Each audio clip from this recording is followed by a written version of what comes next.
महिलांनी आत्मनिर्भर होणं ही काळाची गरज असून एकच दिवस महिला दिन साजरा न करता नेहमीच महिलांना मानाचं स्थान दिलं पाहिजे, असं प्रतिपादन दिंडोरी लोकसभा मतदारसंघाचे खासदार भास्कर भगरे यांनी केलं। ते सटाणा येथील बागलाण वृत्तांत न्यूज व जनकल्याण मराठी पत्रकार संघ व यांच्या संयुक्त विद्यमाने आयोजित करण्यात आलेल्या जागतिक महिला दिनानिमित्त राज्यस्तरीय यशवंत गौरव महिला रत्न पुरस्कार वितरण सोहळ्यात ते बोलत होते। कार्यक्रमाच्या अध्यक्षस्थानी KTHM महाविद्यालयाच्या प्राध्यापक व बागलाणचे आमदार दिलीप बोरसे यांच्या कन्या धनश्री दिलीप बोरसे हे होते।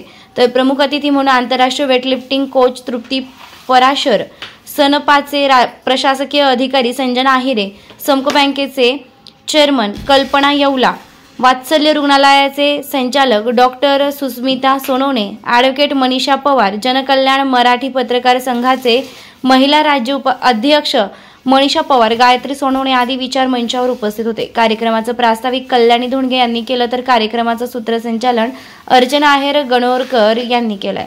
कार्यक्रमाच्या अध्यक्षस्थानावरून बोलताना प्राध्यापक धनश्री बोरसे यांनी सांगितलं की महिला ही एक आई, बहीण, वहिनी अशा अनेक भूमिका निभावत असते, पण महिला म्हणून जगताना तिनं करारी बाणा ठेवून जगलं पाहिजे असं मत त्यांनी व्यक्त केलंय। तर ॲडव्होकेट मनीषा पवार यांनी महिला दिन का साजरा केला जातो या विषयावर सविस्तर मार्गदर्शन केलंय। दीप प्रज्वलनानं कार्यक्रमाची सुरुवात करण्यात आली।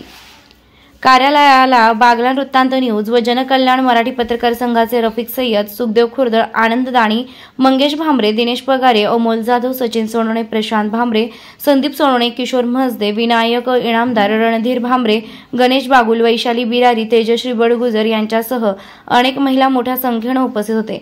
यावेळी कांकरिया मेडिकल यांच्या वतीने महिलांसाठी मोफत हिमोग्लोबिन तपासणी शिबिर आयोजित करून मोफत औषधोपचार करण्यात येत होते। आभार प्रदर्शन आनंद दाणी व सचिन सोनवणे यांनी केले। वृत्तसंकलन रफिक सय्यद।